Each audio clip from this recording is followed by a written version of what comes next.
All right, let's talk about episode 4, Just Let Go. So this one picks up right after the fire at the house, and it's at the hospital, and this is the most colorful hospital ever.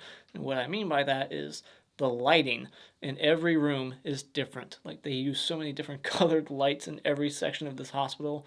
Looks like a John Wick movie. It's just like green lights in this room, purple lights over there. This room has a weird orange light. Like I love the look. I feel like I'm watching Suspiria. So this episode so far looks the best out of all of them. So yeah, and Jake's at the hospital and he feels guilt about what he did because he's the one that handed the doll to Lexi and found out that Oliver died, the kid who got stabbed a bunch, and everyone thinks that he died by the fire, but then some people start to find out that it was a homicide. I liked seeing the drama between all the parents at the hospital.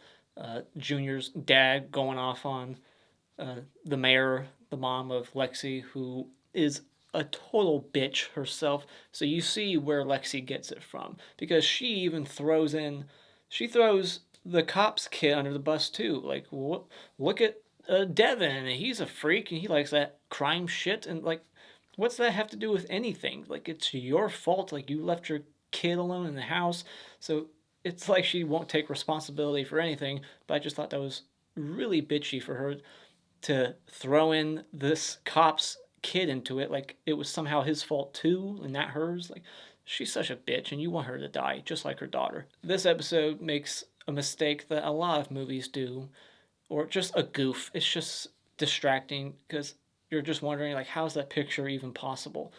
What this episode does is they take stills, like images from the movies, Bride of Chucky and Cult of Chucky, and throw it onto the internet. Like this kid's Googling Charles Lee Ray, and these images of Tiffany pop up, but it's clearly just a moment from the movie and not a legit photo that could have been taken. This episode dives a little bit more into Chucky's history. We learned that after he killed his mom in 1965, that he eventually was sent to like this orphanage. He's at this home for wayward boys, and he's a bad influence. He's teaching these kids curse words and reading them Peter Pan.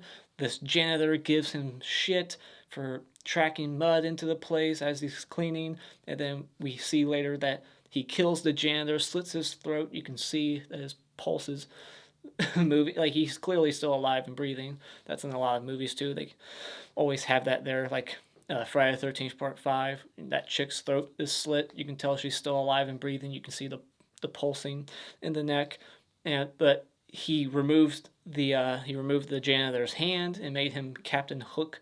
So I liked that. And then we find out that this chubby kid at the place is Eddie Caputo, the guy his accomplice in Child's Play 1 that leaves him at the toy store to get shot and killed. Then Jake and Lexi team up, and they're not friends or anything, but they're teaming up to track down Chucky at the house. They easily split from the hospital. Her mom and dad are not keeping a good eye out on her, and she easily breaks into her house, which is a crime scene. There's only one cop walking around. They break in easily, and she's hanging from the ledge, and that's why it's called Just Let Go. Chucky's down there, half melted, telling him to let go. He looks pretty fucked up. He's like Child's Play 3 Chucky now. He's like half face normal, half face melted and falling off. So looks pretty disturbing. I like this look of Chucky, but this is the only episode where he really looks this way, because in episode 5, he gets in a new doll. I liked seeing Chucky treating her like a piñata, and which was, I guess, foreshadowed from the footage that we saw in episode 3, Chucky as a kid, beating a piñata with like a mallet. Now he's treating Lexi kind of like a piñata. He's swiping up at her, trying to stab her leg. Like, if you won't let her go, I'll do it for you, you pussy. So the one male detective grabs Chucky and brings him to the little girl Caroline at the hospital, and she's passed out. And it's just Chucky and him in the room, and Chucky sees him like eating all of her food. Like everybody's brought all these snacks and cookies and cake, all kinds of shit for this little girl that she does not deserve because she's a little fucking brat too.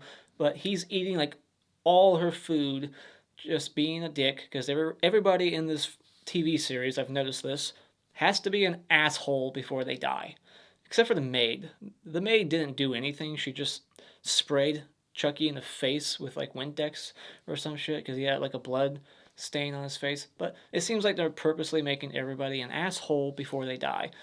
And so he throws a scalpel at him and he falls back on it like a moron. And he's like, I can't move. And he's like, that's because I hit your spine. And for some reason, there's like a whole box of used syringes, like with blood and all kinds of shit in them, and he just takes them all out and starts stabbing him a bunch, and it somehow makes his eyes and fingernails bleed, and it's like he's bleeding out of every orifice, and like so I don't know how that happened, but I like that he used the tagline of Cult of Chucky in that scene before he stabbed him a bunch with the syringes. He said, "You're gonna feel like a little prick," or something like that. And it's the tagline on Cult of Chucky. And then this episode ends with his body being discovered, and Devin is with Lexi and Jake, and they go to the window of the room, and they see Chucky across the room flipping them off. We get a classic Chucky middle finger. It's like in every movie. You know, Chucky's always flipping off somebody. In like over half of the movies, he's flipping off somebody.